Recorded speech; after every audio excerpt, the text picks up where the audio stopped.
What's going on, everybody? Welcome to the Shoot or Pass podcast. This is one of your hosts, Chevy, here in the building, and it's been a couple weeks here. I haven't fired anybody. Rhoby, Gabe, you're still here, right? Tell the people you're still here. We here. We just took a break. Pain. We Gucci. Are you guys doing okay? Suffering. Nah, none of that, man. We good. We really good. She needs help, but we'll help her out on the podcast. We got it. I got her. Yeah. Una mierda. Wow. Rhoby, come on. It's not that bad.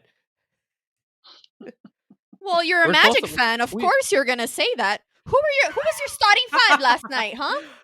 Can you name your starting five? Well, Michael Carter-Williams, Dwayne Bacon. Terrence Ross had a game last night. Yeah, Terrence Ross. But he's coming off the bench still. God knows why. Vucevic was in there, and then did Aaron Gordon play? I'm not even sure. I know Mo Bamba's getting more minutes, but yeah, it sounds bad as a Magic fan because I don't know, man. It's hard to watch a team with some G League and Vooch. Scoot the Vooch, man. I mean, poor Vooch. I mean, it's a hard ball club to watch as much as you want to be a Magic fan and appreciate the team. And I don't know. I just can't this year. It's hard. That's the realest part about it. And then Evan Fournier's floating around there, his name with the trade talks and stuff like that. I mean, this guy cannot stay healthy, man. But the good thing is, guys, there's another Florida team that's not the Toronto Raptors next to us in the standings. It is what it is, man. It's funny because in our last episode, we kind of started, joking and saying like, oh, we should mention our NBA mood at the start of every show. Little did I know what this would turn into over the course of a couple of weeks. So I'm going to jump in here. I'm going to share what my NBA mood is. And let me start it off by saying this. What do you do when your team gets out-rebounded in the most crucial parts of the game by an opponent with no players taller than 6'8"? Let Steph Curry shoot 1,000,000 open threes, which, thank the basketball gods, he was missing for the first 3 quarters of the game, and gets outscored 35-13 in the final 12 minutes of the game. You do exactly what Russell Westbrook did during the delay that happened in the Wizards-Knicks game. You dance.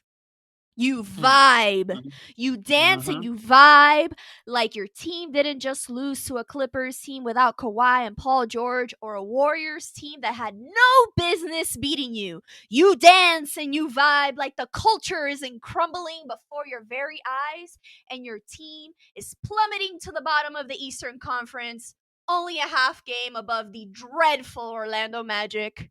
And you dance and vibe through the pain and the suffering and pretend it's all going to be okay, even though it won't be. That's my NBA mood. Wow. A lot of passion.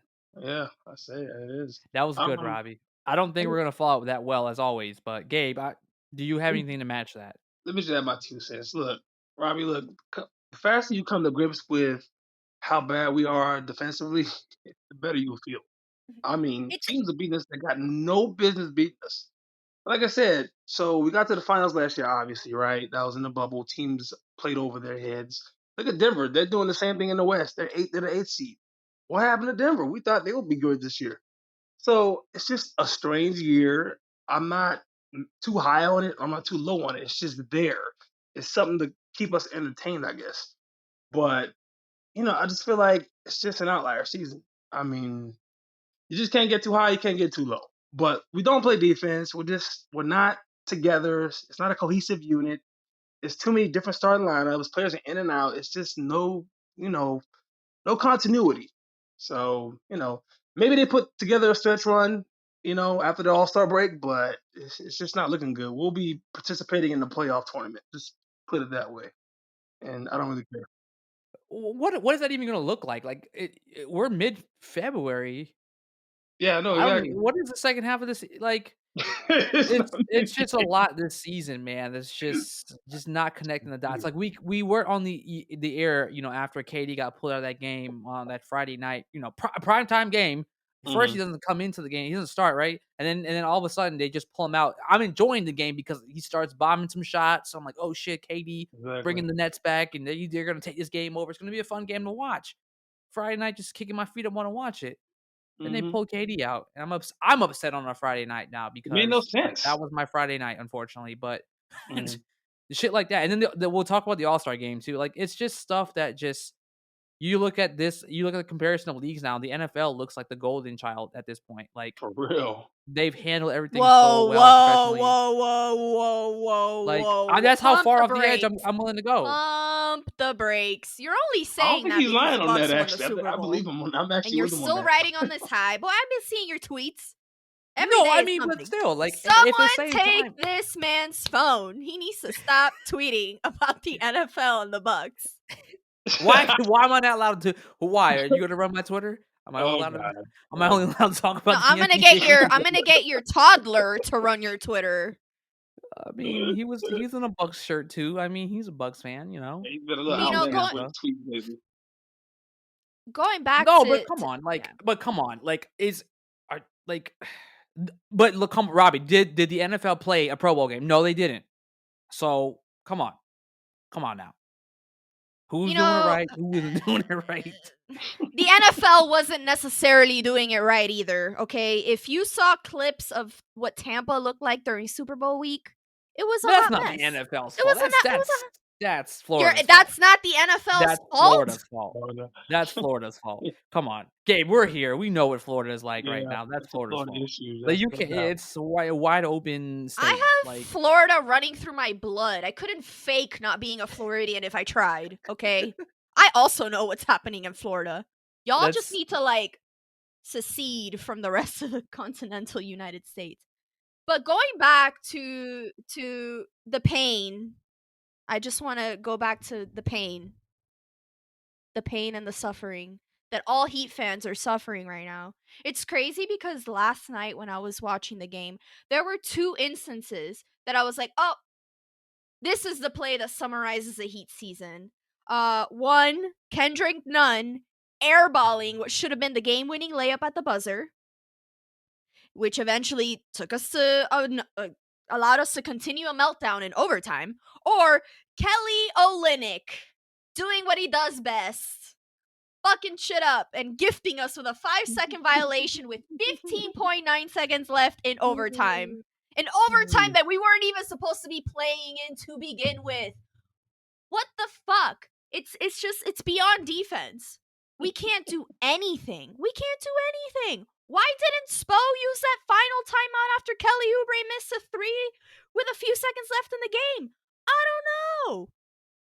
There's just a lack of cohesion with the team. I promise I'm done. I'll just leave it there. We can talk about other things. I'm just sad. I'm just sad because you know what? We were ranking on Zach Lowe earlier in the season when there were reports saying that, people in the league were saying that the Heat's run in the bubble was a fluke, and we were shitting on them. And now I have to recant that statement and be like, fuck, you know what, Zach Lowe? You were right. The Heat's run in the bubble was a fluke. I hate doing that shit. I hate being wrong. But like I said, if we was a fluke, so was the whole season, including the Lakers. Won the fluky season. Come on. Just saying. At this rate, fade for Cade is what we got to do. Fade for Cade. Well, the Magic's trying to beat you there. The Pistons, the Wizards, those are the teams, the Cavaliers. We're all trying to beat you guys. You guys are like in the bottom bracket of 11 to 15 where like you have no hope to like make any kind of extra curricular activities and games after the season ends, aka no play-in tournament or playoffs. Yeah, it's a big meltdown. But thank you, Chevy. Thank you for sharing the life of what I've experienced as a Magic fan over the last. Well, I can't say that because the last 2 years we've made the playoffs, but it's just cheer for something else. You can cheer for Brooklyn and still Gabe. You can still be happy for them. Rob, you can be happy for the Jazz. I'll be happy for LeBron just dominating again this season. And you just breed happiness into your life. You got to find other paths in life. No, I'm gonna be sad and I'm gonna be depressed. I like that more. It's more genuine.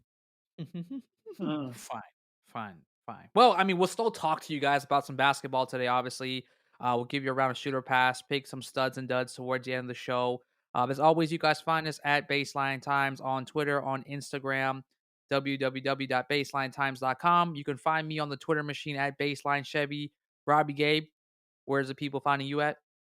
At Robin Hood with an H and a Y on the Twitter and the gram. Share in the pain and suffering with me. Oh my God. Illa G across both platforms. Shoot or pass. All right, it's time for another round of the shoot or pass. As always, here, I'll read a statement. If we agree with the statement, we will shoot. If we disagree with the statement, we will pass. Shoot or pass, LeBron and the Lakers will still make the playoffs, but should be very concerned about their standing in the Western Conference with AD out for an extended time. Rhoby, shoot or pass? Well, LeBron has been to the finals with worse. So I'm going to say pass. But it really comes down to LeBron because he's going to have to play more minutes and he won't be able to coast like we all know he loves to do throughout the regular season. Hmm. And as good of a season as Kyle Kuzma is having, starting him while AD is out is a pretty big downgrade. And then, you throw in Trez, he's good, but still not Anthony Davis. The Lakers will probably remain either at the 1 or 2 seed. And even if they fall lower than that, they should still be considered the favorites to come out of the West. So long as A, LeBron hasn't been run to the ground from having to play 37 minutes a night as a 36-year-old, and B, Anthony Davis is back and healthy. Yeah, pass. I mean, look, check this out. Braun is 36. He's averaging 25, 7, and 8 on 50% shooting. Picture that, 36 years old, and he's still doing this at a high level. So, no, I'm not worried about the Lakers without AD. They're second in the West right now. They have a 3-game homestand against teams that don't play any defense. Tonight with Brooklyn. Then you got the Heat after that. And then you got the Wizards after that. Please. I mean, they could beat those guys without, AD, no problem. But after that, they might have some difficult matchups, or at least more challenging matchups with Phoenix and Portland.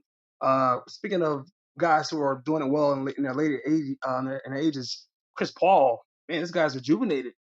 He's kind of taken away from Booker a little bit, but he's playing very well this season.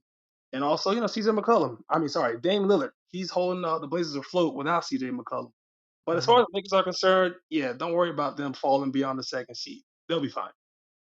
Facts. I gotta pass. I gotta agree with you guys. Pass on it, but I think Gabe, you're the more favorable opinion here because Rhoby, you don't question and defy when you just watched Thomas Brady at 43 years old win a Super Bowl. It's crazy, Like, these man. guys are they'll keep them afloat. I mean, there's something I can't say anything much better though, honestly. It's just the way the Western Conference is just I got you got the top 4 of tier. To me, it's the top 3: Jazz, Lakers, Clippers, and then everybody's kind of bouncing in and out the 4 seed right now. But yeah, that's how it is. They've separated themselves, right? So there's a little bit of separation between the first, second, and third seed and the 4 seed. There's about a 2-game difference between like the Blazers and the Clippers right now in the standings. So yeah, there's that. But if you're the Jazz, the Lakers, you got a good 3-4 games. So unless you lose 3, 4, 5 games in a row, then that's a little bit of a concern. But you don't.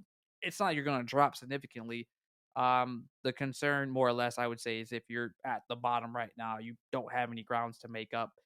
I think the AD injury, is a concern though. I think that where's my thing, guys. When I heard about the injury, is it something that you just put in the shadows and you let other teams guess the rest of the season about what's happening to AD, or is it truly that serious? And other teams may call your bluff, and then they may not make other moves, or they may not feel like the Lakers will be such of a threat down the road, right?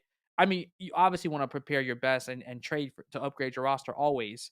So it could be a chess move by everybody and just to see what happens next. So I kind of see it that way versus it being a concern for LeBron though. Shooter pass looks are deceiving. Jerami Grant's success in Detroit is a product of him getting more minutes on a bad team than him actually improving his game. Gabe, shooter pass. Yeah, I'm gonna say shoot. So if you compare last season to this season, His minutes per game are 10 plus this season, 26 to 36. He's scoring 11 more points per game. His shooting percentage has dipped by 3 points. But other than that, think about it. Derrick Rose got traded. Killian Hayes is injured. Blake Griffin is to be traded. And speaking of Blake Griffin, there was a story that he hasn't dunked in 2 years. That is nuts. If you would have told me that Blake Griffin hasn't dunked in maybe 2 games, more believable. Guy hasn't dunked in 2 years. Wow, what a fall from grace. Either way, Jerami Grant is what we call a looter in a riot, the very definition of it. The team is going through a transition, a very bad direction. DeLon Wright is also a recipient of that as well. But yeah, I'm gonna say shoot. He's looting a riot. His numbers are up because they don't have many scoring options on the team. Rhoby, how do you feel about Mr. Grant? The disrespect.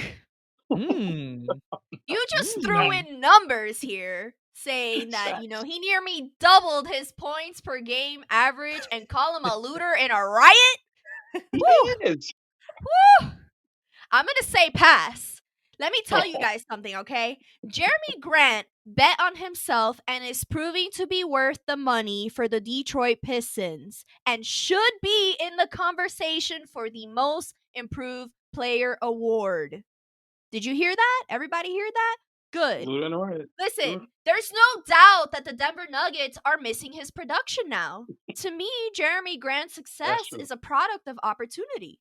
He's taken on a bigger role with increased volume and is still efficient. He has proved to be more than just an empty stats guy and a 3-and-D role player kind of guy.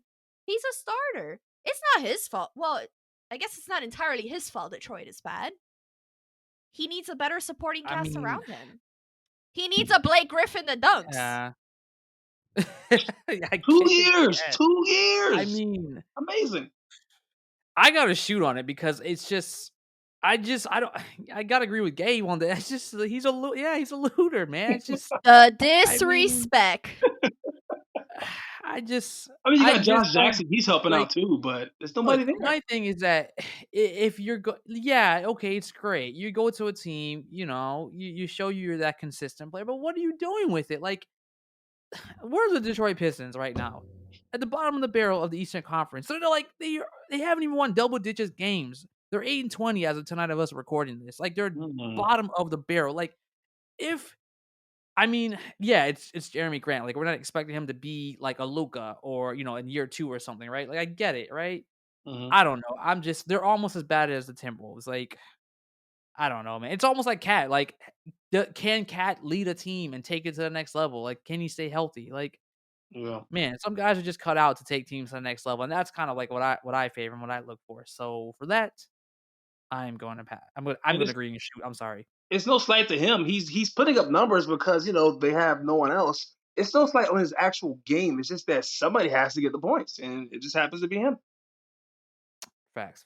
All right, let's shift gears here. Rocket fans should definitely not accept James Harden's bullshit apology. Rhoby, shoot or pass? So this stemmed from an interview he did with Rachel Nichols a couple of weeks ago now, and he basically was like, one of the reason he left was he was tired of having to score 40 points a night for his team to have a chance to win.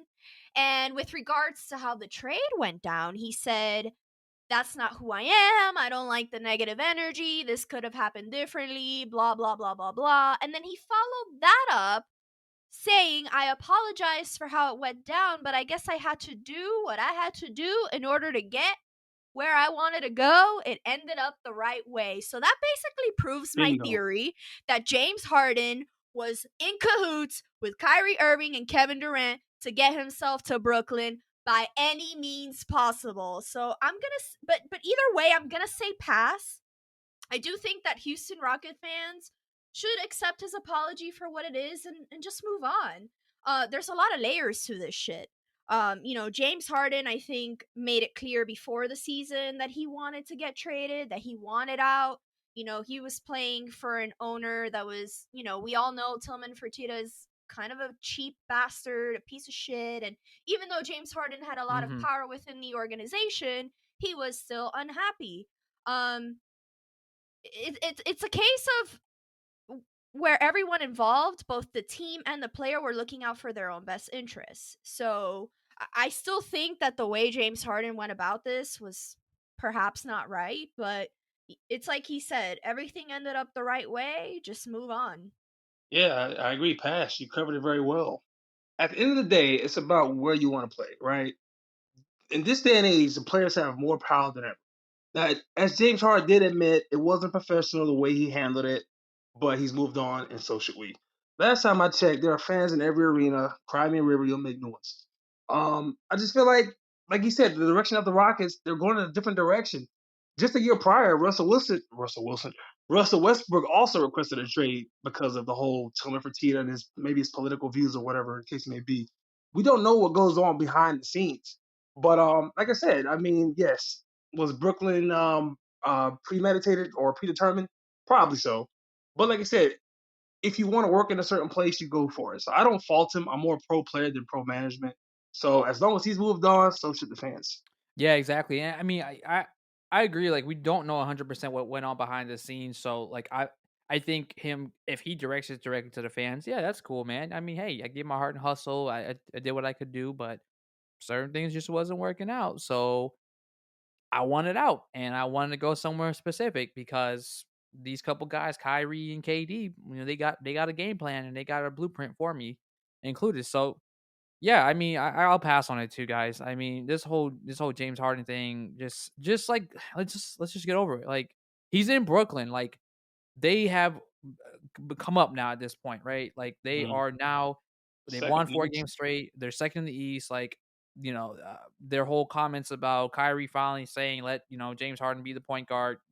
All that stuff's coming out publicly, and they look pretty good. All right, shoot or pass. Speaking of the Nets blueprint, Kyrie did the right thing in establishing that he should play as shooting guard and James Harden should play at the point guard position for this super team. Rhoby, shoot or pass?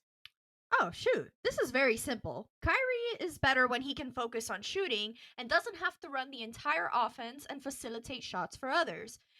It's kind of crazy, though, to think that the 3-time scoring champ, James Harden, is now taking a back seat and taking less shots.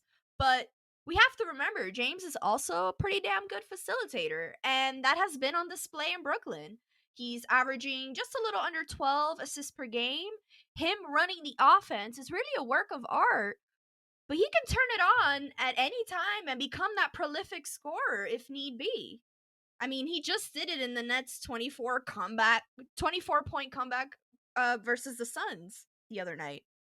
Shoot, this is Kyrie's best idea yet, if it was his idea. I mean, Brilliant! it was perfect, actually. As you alluded to earlier about Harden and the Rachel Nichols interview, Harden did not like being a facilitator and the scorer every single night. It was draining for him. So Kyrie, on the other hand, he's an ISO player. The guy wants to score the ball. And for everything else, forget passing. He wants to score the ball. He wants to break ankles. James Harden, even in Houston, was a facilitator because he had to be. But he fits this role perfectly in Brooklyn because KD's obviously going to score on the wing, and Kyrie's going to be the one slashing. And like you said, at any time he can just pull it for a three and get his scoring going as well. This is a really great idea, and it came from Kyrie. It's just brilliant. It's perfect.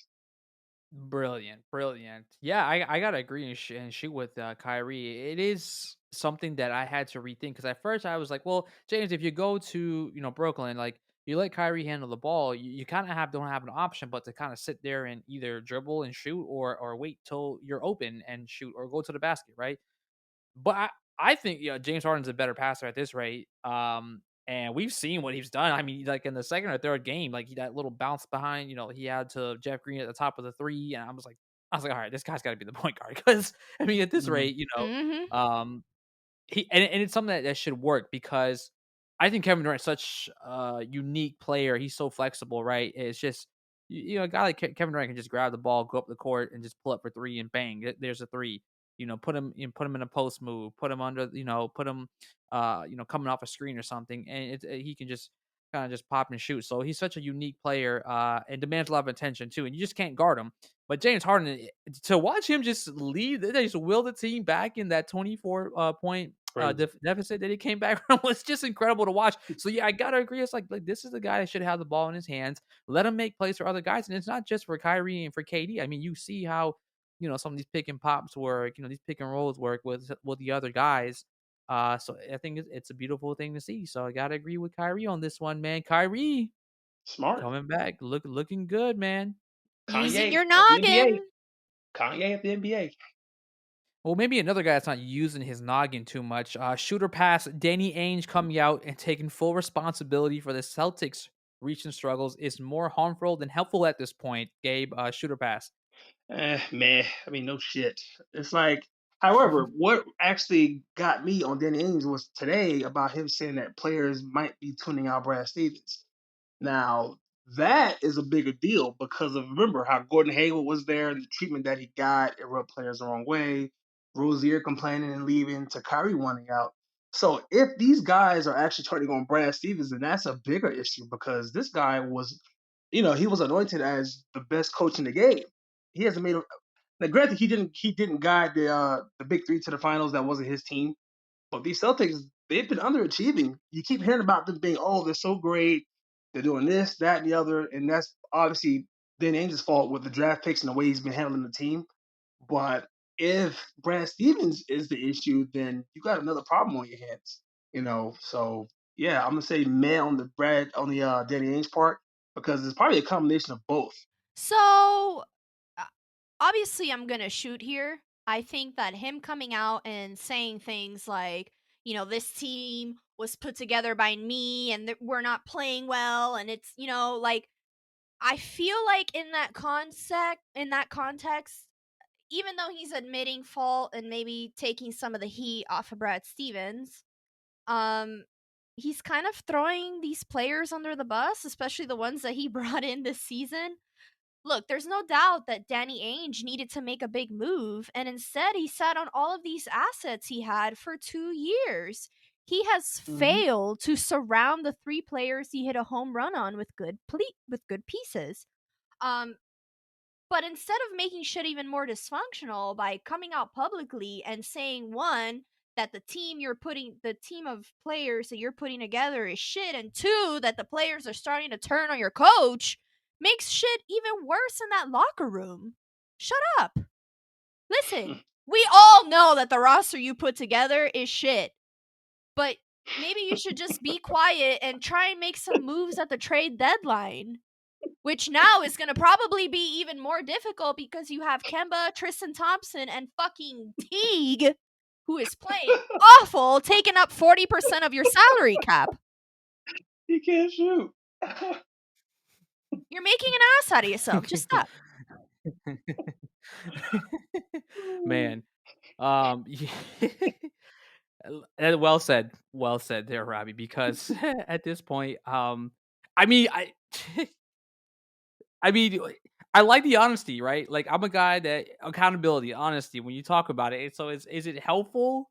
No, it's not. It's not helpful at all. So I'll pass on that. I'll pass on this. It's cool because you're honest, Danny Ainge. But we talked about this before the season started that you banked on Jaylen Brown, Jason Tatum, Kemba Walker, taking this team to the next level, and Tristan Thompson, Jeff Teague as the replacements to get better. I just hate to say it. We saw this coming. If shout out to Tommy Freespots, but if you're a Celtics fan, it's just like we saw this coming. Like this was what was gonna happen. Jason Tatum clearly just sometimes doesn't look the same. Where maybe he's still dealing with COVID after effects. It is what it is. Yeah, I mean, it's just okay. They'll get over the hump, but are they like on paper? Did they look the best coming into this? Did they look like they'd be top 3? No. Did they look like they were going to be serious at all coming in with Milwaukee and Indiana making slight upgrades here at the trade deadline, or excuse me, before the with the trades? Brooklyn gets James Harden. We knew they were going to be at the top. Philly's obviously, holding strong onto the number 1 seed. Toronto Raptors look to trend up and head in the upward direction. Like if Boston doesn't improve at all, we're looking at them being in the play-in tournament, and that's kind of like where you didn't. That's a regression. It's regression. It's a team that went to the conference finals a few times here in the last few years, and I mean, I don't know, man. It's just it's weird, man, when you hoard draft picks and you have all these draft picks for what? Like, what do you do? Like, Mhm. I mean, you had It's a the same chance thing. if you missed an opportunity to trade for, like, Anthony Davis in the past, not that Anthony Davis obviously, I think Anthony Davis had his eyes set on Cali the whole time, in LA and Los Angeles, but, like a James Harden, like Anthony Davis, I mean, who else is out there that has been traded in the last few years? That, like, if you had a shot and had a chance and you just didn't want to give up, like, I get not wanting to give up Jaylen Brown and Jason Tatum, but Didn't he want Miles Turner at some point? I mean, it was rumored, something like that, but still, like, He's mismanaging those uh, picks. He's yeah. mismanagement. That's all it is. The good thing is if you don't really care for Boston or want to see them win another ring because they're tied with the Lakers now, I mean, it's all good in the hood then for you. So Well, it doesn't matter to me if the Heat are losing too. Pain. Pain. We'll see him in the play-in tournament. We'll see him in the play-in tournament. all right. Speaking of would have caused some of your pain, Robbie. Don't look now, but the Golden State Warriors have turned Andrew Wiggins into a positive asset. Robbie, shoot or pass? I don't want to answer this one, but I'm gonna have to say shoot. Answer it. I'm gonna have to say shoot. We all knew he could come in and get 20 points per game on any given night. But with the Warriors, he's been more consistent. His shooting efficiency is up. He's shooting career highs. And on the defensive end, he's leading the team in blocks. He's proving to be a good two-way player. It's gotten to a point where Warrior fans on social media are openly saying they wouldn't even want to trade him. Whatever. I hate the Warriors today. Okay? But honestly, I'll be a little professional for the end of this. I think it says a lot about how bad and how dysfunctional of an organization the Minnesota Timberwolves are for not being able to work with this talent. Because, I mean, he wasn't doing shit for the Timberwolves, and look at him now. Thriving, beating the Heat, hitting some clutch shots last night. Good for him. I mean, he was suffocating Jimmy last night on defense, and he hit some big shots. He's definitely contributing to the Warriors' success. Gabe, shoot or pass? Yeah, shoot. He's an expendable asset. I'm gonna keep it short. When Clay comes back, he's obviously gone, right? My opinion is I think you trade him for point guard depth or a big depth because behind Draymond, you got Weissman, obviously, whether he starts or comes off the bench. Looney, those guys, they ain't it. Who else can you name behind Steph? Uh, Lee, Wanamaker. It's like, yeah, so they've made him an asset, so you should definitely cash in on it and trade him for better depth for your roster because I feel like they don't have any depth on that roster. And personally, I like Oubre as a better overall player. He shoots better. He does a little bit more of the counting stats. Even though Andrew Wiggins is a good shot blocker and he does, he plays defense. But yeah, he's definitely an expendable asset, which you can get other players in return to help build out the rest of the roster. Shoot. Well, yeah, I mean, I got to shoot on it too as well. We talked about that, I believe, in the preseason episode where he had a short stint where he got traded to the Warriors and had a couple career highs there.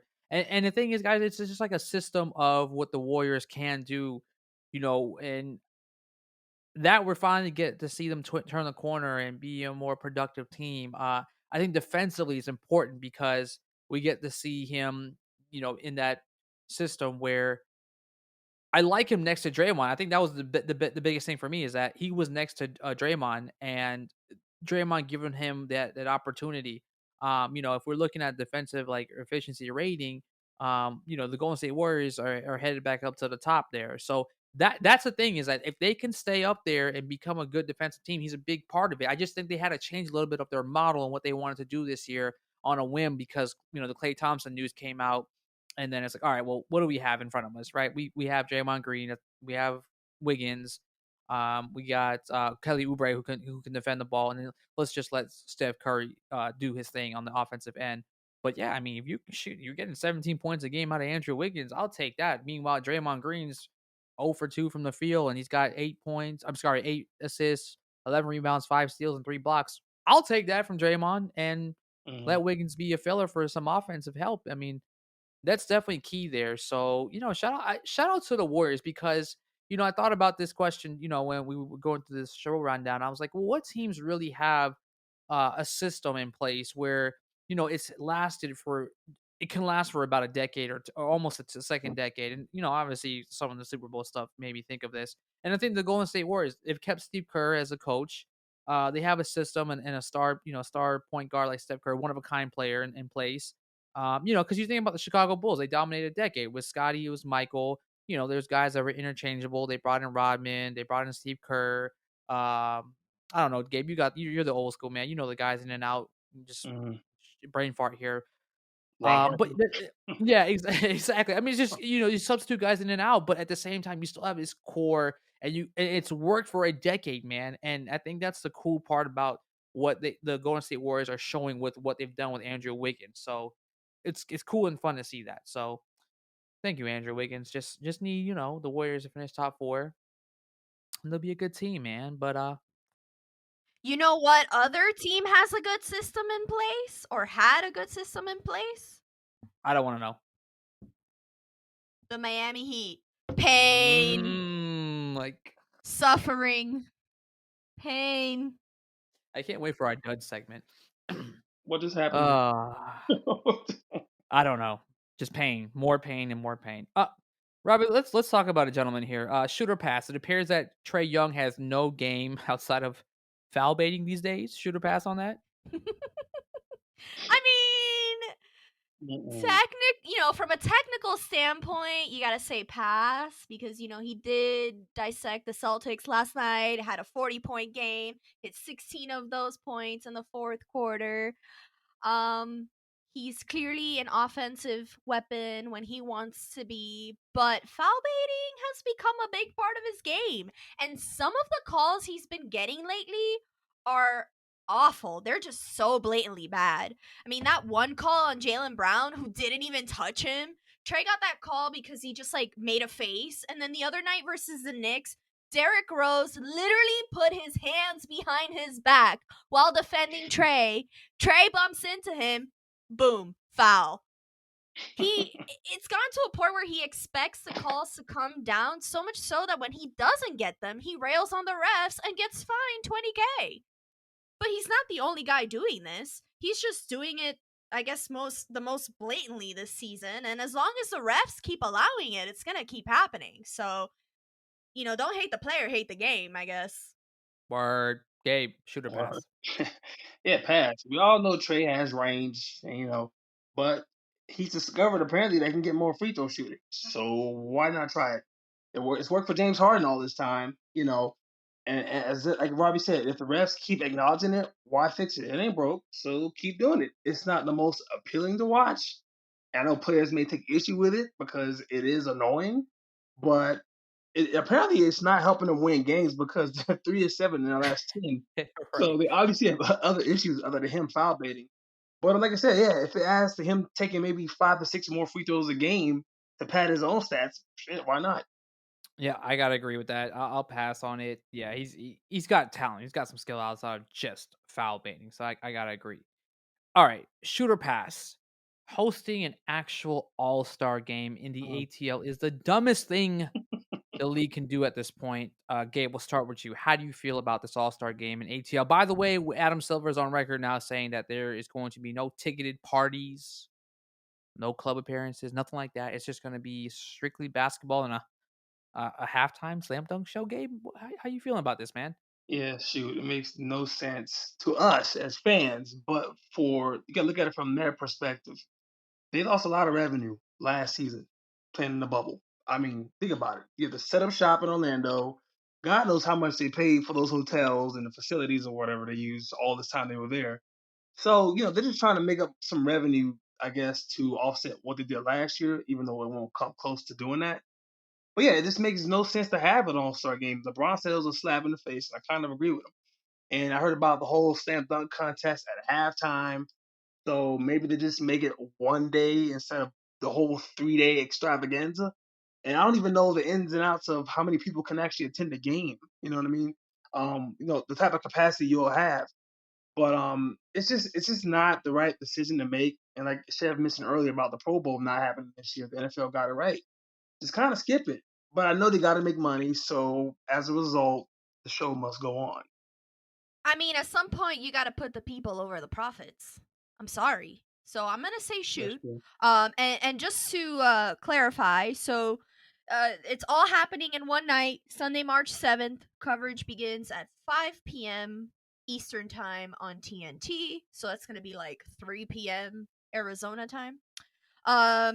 They're gonna have the skills challenge and the 3-point contest first. Then they're gonna have the All-Star game, and then at halftime they're doing the slam dunk contest. They've also announced the starters. Y'all want to hear who the starters are? I'll throw those at you real quick. Do it. Run it. Do it. All right. So, go to West. We have Nikola Jokic, Kawhi Leonard, Luka Doncic, Steph Curry, and LeBron James for the West, with LeBron being the captain, of course. Ooh, and then out east, Bradley Beal didn't get the snub this season. Kyrie Irving, Joel Embiid, Giannis Antetokounmpo, and Kevin Durant, who will be the captain.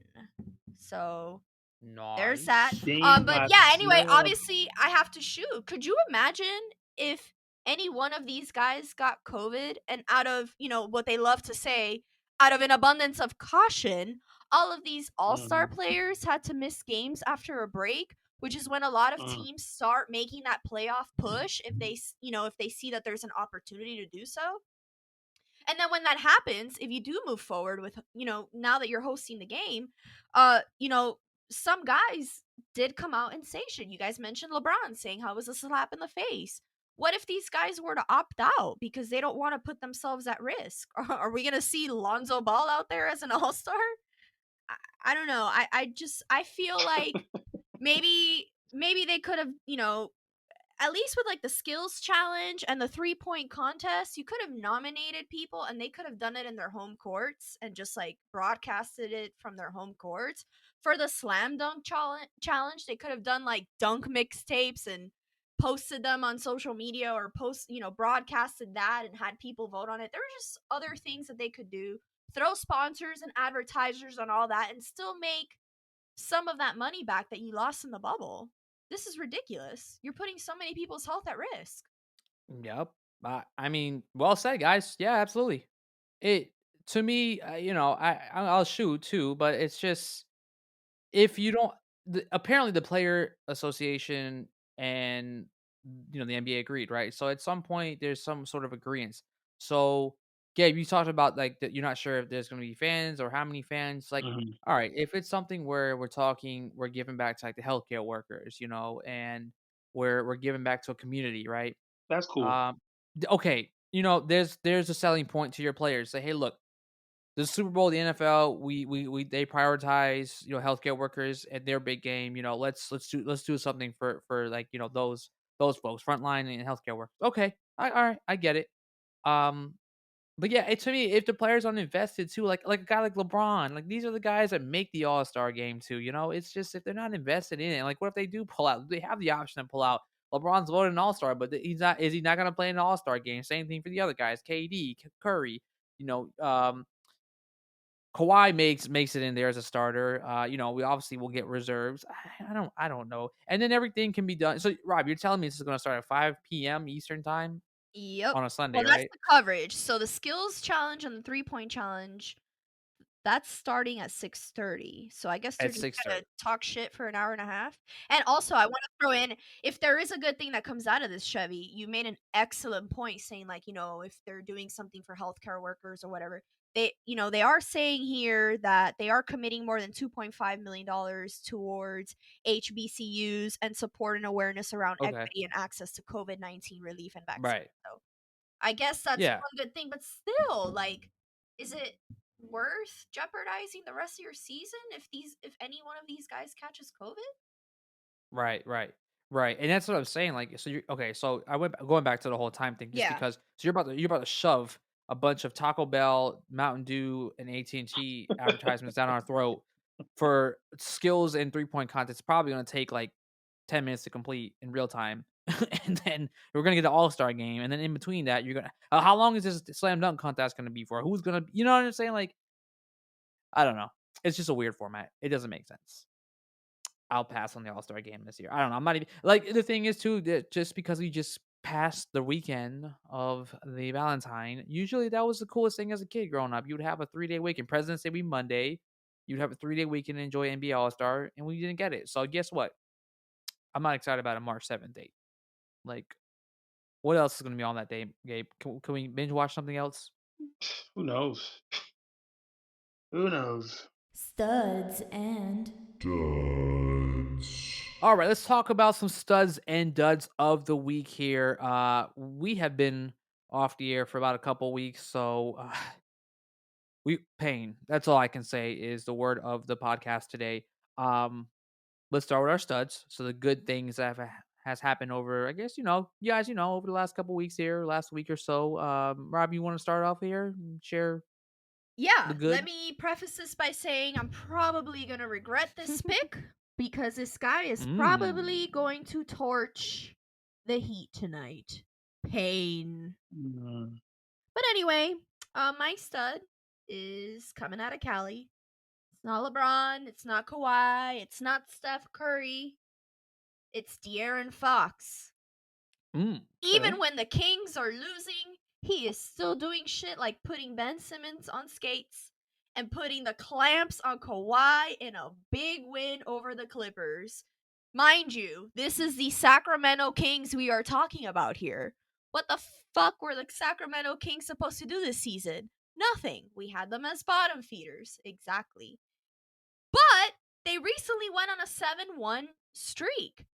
De'Aaron Fox is a big reason for that. He ranked third behind Bradley Beal and Zach LaVine for points in the fourth quarter. He was scoring about 10 points every fourth quarter. He's elevated his game by becoming a more vocal leader and taking more shots from the arc.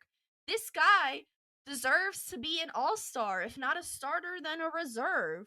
And yeah, this sucks because the Kings are playing the Heat tonight, and they're probably going to beat the Heat, and it's just going to bring me more pain. Pain. Gabe, you got a stud, man? It's funny because she mentioned a team that was kind of whatever. I'm going with the Knicks. Now, I know they sit at 6 in the East, and they're not quite the stud, but I've been impressed with Julius Randle under Tibbs. Now, obviously, we know how Tibbs runs his players into the ground, but Randle has shown some serious growth this year. And now he gets his boy back, Derrick Rose, and they seem to be playing, pretty well together. Um, but I'm actually interested to see how far they can take this. Maybe home court, maybe a fourth seed. It just depends. Maybe not, but they're playing pretty well as a collective unit. You got Emmanuel Quickly, who's coming on. I already mentioned Derrick Rose. Now they did lose Mitchell Robinson, so that's pretty big. I doubt he plays Taj Gibson, his old ass. But I am enjoying Randall's growth this season under Thibs, and he's my stud so far. Nice, yeah. I'm gonna. I guess I got to go with the obvious here. I'm gonna put the Utah Jazz back up on the pedestal too, because I mean, and out of their last 23 games they played as of today, they've only lost 2. So you're 21-2. I mean, you're on a. They're what they won 11 games in a row, and then after that they're on a 9-game win streak again. I mean, they've only lost 3 games in this entire New Year, I believe. Somebody can fact check me on that, but that's impressive. That's focus. That's coming out of the bubble and doing what the Miami Heat is not doing. Pain. They've taken. But it's a quiet 24-5. It's like no one's talking about them. It's a quiet 24. No, I mean they're getting respect. It's just to do that. To me, it's focus. It's you come out. They played a really impressive series against the Denver Nuggets, right? I can say this over and over again. Like they literally lost in the last minute of that game in the game 7, and that was a first round series, right? If I'm not mistaken, like that's pretty impressive, right? Like so to pick up from it, and then and again they're doing this with not even Donovan Mitchell having career numbers. Like Donovan Mitchell is not going from Luka year 2 to year 3. He's not averaging a triple double. He's playing his game. This team just collectively has gotten better. Bogdanovich is obviously a prime factor. You look at some of these box scores. I mean, he's leading in scoring sometimes, 32 points, 29 points in some of these wins. 31 points. Defensively, they're up there. They're like top 3 defensively, shifting in and out between the Lakers and themselves. Like that right there to me is okay. Let's take them a little bit more serious this season because that's kind of been the little blueprint to success that we've been seeing in the NBA recently. That generally the top teams, they'll go on win streaks to win games, and defensively they're really good, and they have a defensive player of the year, in Rudy Gobert. So my stud still has to remain the Utah Jazz for now. I mean, they're playing the best basketball in the NBA for now, and amongst all of this, only one of their games has been postponed in the season, which wasn't their fault. It was due to the Washington Wizards when they went through their postponements earlier in January. So shout out to the Jazz. Shout They're out to my the brother from down under, Mr. Joe Ingles. Mr. Joe Ingles, the Aussie. So Rhoby, we'll circle back to you here. Duds, first of all give us a hint, or do we know already? No, you don't. I'm staying away from. I think that I've expressed enough pain and suffering over the Heat, so I'm gonna close that book for a minute, and I'm gonna go with a dud Okay. out in the West, who is doing absolutely nothing to help his star teammate who is on an MVP campaign. Listen, You know who this is, when Gabe? the star of your team shoots a 3, looks over at you, and tells you, shoot it like that during a game after you brick a 3 in the previous possession, you know that you are playing like a straight dud, Michael Porter Jr. No. And if you're wondering whether that actually happened, it absolutely did. A couple of weeks ago in the Bucks Nuggets game, Jokic was visibly frustrated, and rightfully so. That man is out here balling and has gotten no help from his third option. Listen, you can make an argument for Jamal Murray, who is kind of playing through some injuries there, and it appears that he's turning the corner. He played pretty good last night, but this guy, he's not doing enough. We've seen virtually no improvement in his defense, ball handling, or shot selection. He's not a good decision maker. That hasn't changed from the bubble. He just shoots. He just does his own fucking thing. He's just another guy whose run in the bubble was a fluke. Pain. That's a good one. That's really good. I like that. Thank you. I wouldn't have guessed. I was thinking more like KP down in Dallas, but I already shot on him a couple of weeks ago. Yeah, that's true. I like That's to a good switch it one, up, though. For sure. I got a good one for you guys, but Gabe, I'll let you go first. Yeah, it's so good that it's also mine. They're the 8th in the West. Like, what is happening? Jokic is doing. She took pretty much all my bullet points. But let me just reiterate: Jokic is playing like a madman that wants to get this team to the finals. And she already covered Michael Porter Jr. Cool. Now they had injuries to players who are kind of irrelevant, so you really can't blame it on Gary Harris being out. And, Will Barton, he's cool, but whatever.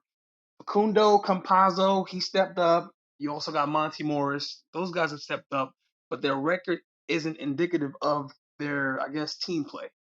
So I'm just wondering, like, what has to happen? Michael Porter Jr., it all goes down to you. You're like, what, 6'10", you play no defense. For somebody your size, you need to be more dependable. And like I said, Jamal Murray, he's back. He's maybe getting to form again. He's had some knick-knack injuries throughout the season. But Jokic, man, he's doing it all. He's almost averaging a triple-double, and I feel bad for him because it's like, how bad this guy wants to win. Like, it shows on his face. Mm-hmm. So, yeah, the Nuggets have been disappointing this season as the 8th seed so far. They can turn it around, but you need some more consistency and you need better defense all around. Facts. They're really good guys. I'm going with the duds. This dud, I should say, or they might be duds. There might be a few of them.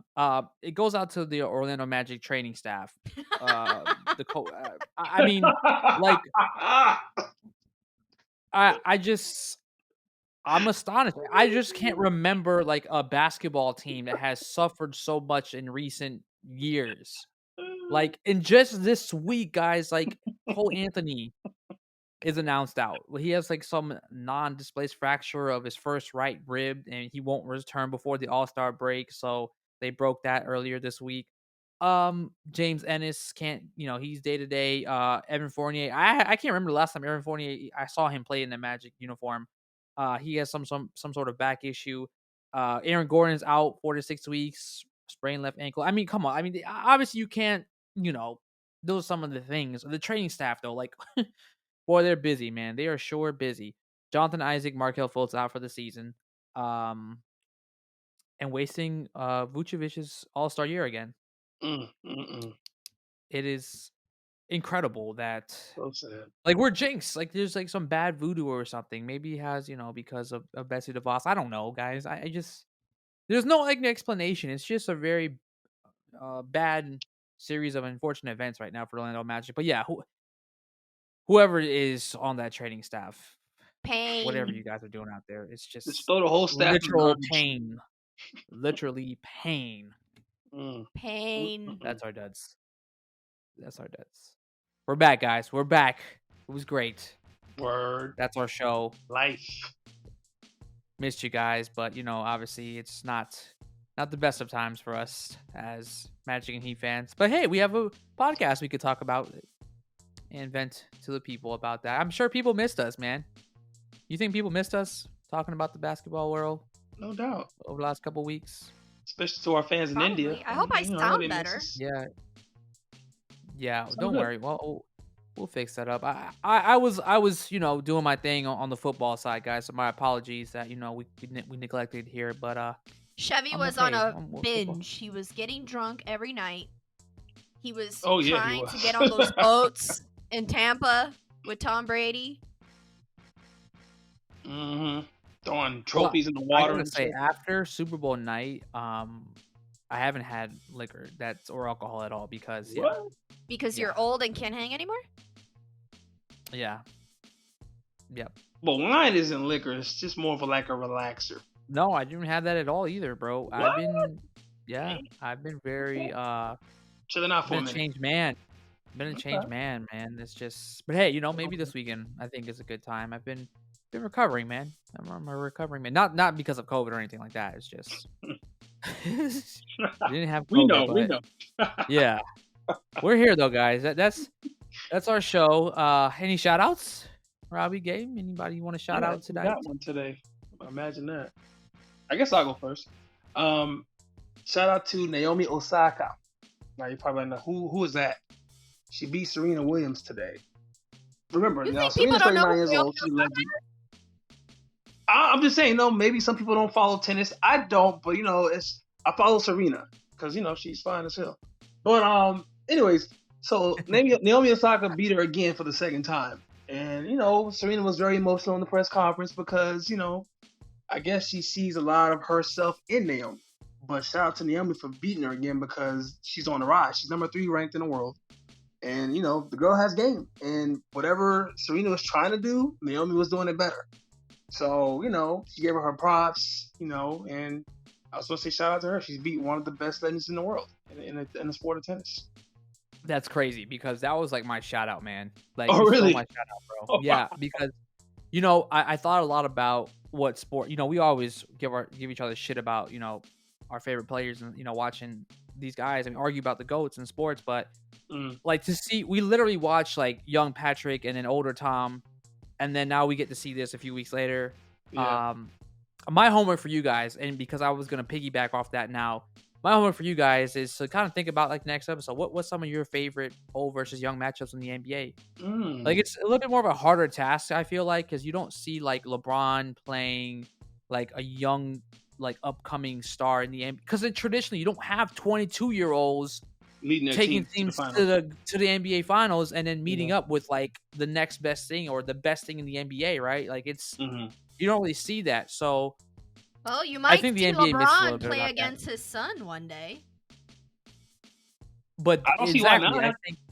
I think it would be a cool thing in the NBA, for us to see that. But to enjoy like the youth, and the elderly in a sense, it's just really cool to see. So that was my shout out. Rob, you take the floor with your shout out. I've got more of a call out to Adam Silver in the league office. There was an article that came out a couple of weeks ago. No, hold on. This is serious. This is some serious shit right now. Stop laughing, both of you. Pain. I'm kidding. There was an article that came out a couple of weeks ago that talks about the ABA players. You know, the guys that basically created and established what we know as professional basketball today. And how these guys are going through a lot of financial hardships. A lot of them are homeless. A lot of them are struggling to survive because the NBA won't give them a pension. Pay up, okay? You need to pay these guys. You're trying to lead the charge in social justice and racial equality, but you can't even pay like $400 a month to 108 guys who are the foundation of a multi-billion-dollar business today, most of whom are black. Come on now. Stop with the performative bullshit and do the right thing. Wow. Man, we might have to. Wow, we might have to have some like Adam Silver hot takes next show because like, whew, yeah, I mean like. Adam Silver is never gonna let me go to an NBA game after that, but I don't care. Oh well. I hope not. I hope not. We need you in there.